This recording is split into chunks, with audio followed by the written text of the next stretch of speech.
Hello dear students, कैसे हो आप सब लोग। और आप लोगों को एक बहुत इंपॉर्टेंट मैसेज देना है और वो राइट टाइम है मैसेज देने का, क्योंकि अभी प्रोविजनल आंसर की आई है। तो आप सभी लोगों से, जितने भी यूजीसी नेट जेआरएफ के एस्पिरेंट्स हैं, सबसे रिक्वेस्ट कर रहा हूँ कि आप अपना जो पेपर है उसको आप डाउनलोड करें, उसकी पीडीएफ को सेव करें और उसका प्रिंट भी निकाल लें, ठीक है। और जो प्रोविजनल आंसर की है उसको अच्छे से आप मैच करें। आपको स्टेप बाय स्टेप तो मैच करना आ रहा ही होगा कि उधर क्वेश्चन की आईडी दी हुई है और वो क्वेश्चन की आईडी आपके आंसर की में, और उस आईडी के आगे आंसर दिया हुआ है कि उसका आंसर कौन सा होगा। तो मैथ्स भी ठीक ढंग से ही करना है। इस कोर्स के बारे में मैं आपको बाद में बताऊंगा, ठीक है। तो आप सब लोगों के लिए एक मैसेज ये है कि बहुत सारे स्टूडेंट्स क्या करते हैं कि हम डायरेक्ट अपना जो रिजल्ट आएगा ना वो देख लेंगे। मैंने पहले भी कहा है कि इस तरह की गलती ना करें।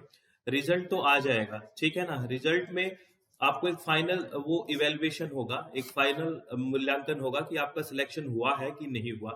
उससे आपको कोई आपकी स्ट्रेंथ या वीकनेस पता नहीं चलेगी।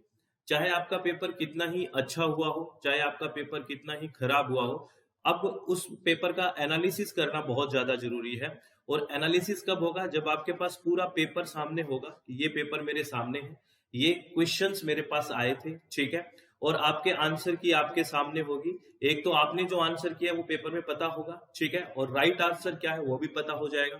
तो आप मैच करिए प्रॉपरली और हर क्वेश्चन के साथ फाइट करिए, ठीक है, कि ये क्वेश्चन का आंसर क्या राइट है और क्या मैंने आंसर किया है। अगर आपने राइट आंसर किया है तो आराम से रीथिंक करें कि आपने सही कंसेप्ट को सोचते हुए किया है या तुक्का मारा है। अगर तुक्का मारा है तो उस कंसेप्ट को मजबूत करिए, उस तुक्के से आगे काम नहीं चलेगा। दूसरा, अगर आपका क्वेश्चन वो गलत हुआ है तो उसको आराम से सोचें। हर क्वेश्चन के बारे में सोचना है कि ये क्वेश्चन गलत क्यों हुआ, क्यों मैंने इस डायरेक्शन में नहीं सोचा, क्या ये कंसेप्ट में मेरी कमी रही है। ये सारा पता कब चलेगा? जब हम प्रॉपर पेपर को सामने रखेंगे, अपनी आंसर की जो हमने आंसर किए हैं और जो प्रोविजनल आंसर की में आंसर दिए हैं वो प्रॉपर मैच होंगे, तभी बात बनेगी। तो ये सारे स्टूडेंट्स के लिए एक बहुत इंपॉर्टेंट मैसेज मान के चले आप, ये गलती ना करें। अगर आप ये गलती करते हैं कि आप अपना पेपर डाउनलोड ना करके और आंसर किसी भी तरह से मैच नहीं करते और सोचते हैं कि मैं डायरेक्ट रिजल्ट देखूंगा, तो ये आपकी बहुत बड़ी गलती है। ये कभी भी आगे आप में जो सुधार वाली जो गुंजाइश है वो नहीं आएगी, ठीक है। तो अगर हमें अपने आप को सेल्फ इवेल्युएशन करना होता है, हमें इप्सेटिव इवेल्युएशन की बात करते हैं ना, अपने आप का आंकलन, अपने आप का मूल्यांकन करना बहुत ज्यादा जरूरी है कि ये क्वेश्चन कैसे हुआ, ये क्वेश्चन मैंने कैसे अटेम्प्ट किया था और इस क्वेश्चन को किस तरह से अटेम्प्ट करना चाहिए। ये फुल्ली एनालिसिस करें। और आप इस क्वेश्चन पेपर को जब एनालिसिस कर रहे हो तो इस पेपर को आपको पूरा संभाल के रखना है, नेक्स्ट एग्जाम तक संभाल के रखना है। क्यों क्यों रखना है संभाल के? अब हर क्वेश्चन का कोई से कुछ आपने गलती की है ना, तो उस गलती को आप इस क्वेश्चन के नीचे ही लिखोगे इस पेपर में कि मेरी ये मिस्टेक हुई है, बल्कि राइट कंसेप्ट ये है। तो मिस्टेक को भी लिखोगे और राइट कंसेप्ट क्या है उसको भी लिखोगे। और उस क्वेश्चन पेपर को आप हफ्ते में एक बार जरूर ऐसे देखना कि आपका चाहे पेपर 1 हो चाहे सेकंड पेपर हो, उसको देखना कि मेरी गलतियां कहाँ हो रही है। क्योंकि हम अगर वो चीज नहीं करेंगे तो जब अगर अपना आगे एग्जाम होगा ना उसमें वो फाइनल गलतियां होनी है। तो अभी अपनी गलतियों को भी लिखे रखें और अपने जो नए कि ये कंसेप्ट आने क्या है, इसका राइट कंसेप्ट क्या है उसको भी लिखे रखें उसी पेपर में। और उस पेपर को प्रॉपर स्टेपल करके हमेशा साथ रखें, ठीक है। जब भी पढ़ो टेबल पे होना चाहिए। हर हफ्ते में एक बार उसको ऐसे गो थ्रू करो। आप देखना उसको 20 बार देखोगे ना तो पता लगेगा नई नई चीजें, अच्छा ये कंसेप्ट। क्योंकि आप ये मान के चलिए, अगर मैं सिर्फ पेपर 2 की बात करता हूं तो 100 क्वेश्चन है। 100 क्वेश्चन का मतलब हर क्वेश्चन में 4 ऑप्शन है, तो 400 कंसेप्ट है एक पेपर में। हर ऑप्शन के बारे में सोचिए, ये ऑप्शन कैसे आया, क्योंकि ऑप्शन आता है वो रेलिवेंट ही आता है, यूं नहीं कि बहुत ही अलग कुछ आ गया।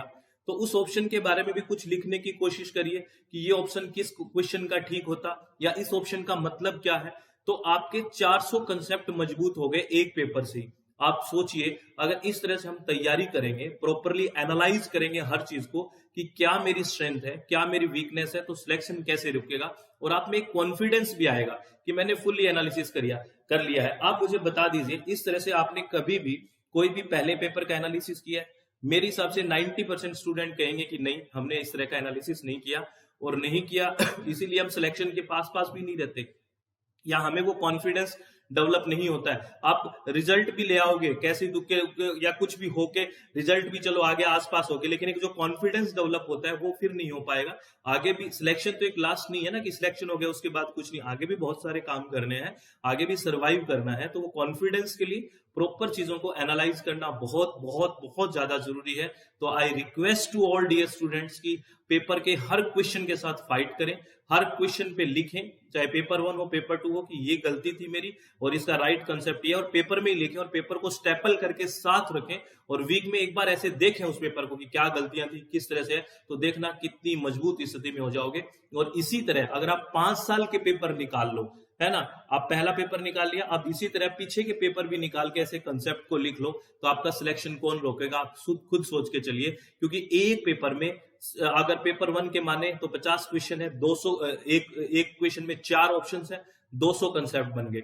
ऐसे ही पेपर 1 में 100 क्वेश्चन है और एक क्वेश्चन में 4 ऑप्शन है, 400 कंसेप्ट बन गए। इस तरह से कंसेप्ट को बिल्कुल एनालाइज करिए। थ्योरेटिकल पार्ट आपने बहुत पढ़ लिया है या थ्योरेटिकल पार्ट पढ़ते ही आ रहे हैं, उसको अप्लाई करना सीखिए। और अप्लाई कब करेंगे, जब इस तरह के जो क्वेश्चन प्रैक्टिस करेंगे और प्रॉपर्ली हम एनालाइज करेंगे।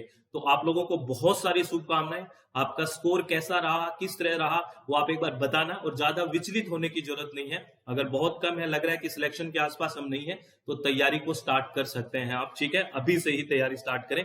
और आप अगर हमारे साथ जुड़ना चाहते हैं और प्रॉपरली एक साइंटिफिक वे से तैयारी करना चाहते हैं और सिलेक्शन के लिए पढ़ना चाहते हैं, तो आप हमारे साथ जुड़ सकते हैं। हमारी वेबसाइट है दैट इज www.swmg.in और प्ले स्टोर में मोबाइल ऐप है दैट इज SWMG। यहाँ पे हम कंप्लीट पेपर 1 पढ़ते हैं, हिंदी और इंग्लिश दोनों माध्यम में, थ्योरेटिकल पार्ट के साथ साथ प्रीवियस ईयर क्वेश्चन को प्रॉपरली डिस्कस करते हैं, प्रॉपरली कंसेप्ट्स को समझते हैं। पेपर 2 इन्वायरमेंटल साइंस यहाँ पढ़ते हैं कंप्लीट 10 की 10 यूनिट्स, और पेपर 2 एजुकेशन। अगर आप अभी ज्वाइन करते हैं तो आपको 6 मंथ के साथ 1 मंथ फ्री मिलेगा फ्रेंड्स, 6 मंथ के साथ 1 मंथ फ्री मिलेगा, प्लस आपकी जो फी है उसमें 40% ऑफ रहेगा, ठीक है। और स्टडी मटेरियल भी आपको अलग से लेने की जरूरत नहीं है, ना ही एक्स्ट्रा चार्ज देने की जरूरत है। वो स्टडी मटेरियल भी बाय कोरियर आपके पास घर पे आएगा, ये भी आपको ध्यान रखना है, ठीक है। और आपका जो लाइव सेशन स्टार्ट हो रहा है, चाहे पेपर 1 या पेपर 2 इन्वायरमेंट साइंस, वो लाइव सेशन स्टार्ट हो रहा है 27 जनवरी से। तो आप अभी ज्वाइन करेंगे तो आपको रिकॉर्डेड तो एक साथ मिल ही जाएगा, प्लस आपका घर पे स्टडी मटेरियल भी पहुंच जाएगा, तो आप आराम से 27 जनवरी में लाइव भी आ जाओगे। तो सब एक पैकेज रहने वाला है, इसीलिए हमने 6 मंथ के साथ 1 मंथ भी फ्री रहता है कि कोई स्टूडेंट अभी ले लेता है तो उसका टाइम वेस्ट ना हो, उसमें इंक्लूड ना हो, प्रॉपरली वो अच्छे से रिकॉर्डेड देखो और फिर हमारे पास लाइव में भी आ जाए वो। तो बहुत बढ़िया पैकेज रहने वाला है। अगर आप विलिंग है तो हमें आप हमसे जुड़ सकते हैं, और इसका जो लिंक है वो डिस्क्रिप्शन बॉक्स में भी मिल जाएगा। तो ऑल द वेरी बेस्ट। अपने चित्त को शांत रखना है, खुश रहना है, किसी भी तरह की टेंशन नहीं लेनी है। और प्लीज अगेन मैं आपको कह रहा हूं कि अपनी स्ट्रेंथ और वीकनेस को पहचानें, उस पर काम करने की कोशिश करें, तभी सफलता मिलेगी। ऐसे सफलता मिलना बहुत ज्यादा मुश्किल है। तो ऑल द वेरी बेस्ट, बहुत बहुत धन्यवाद, thank you, thanks a lot friends.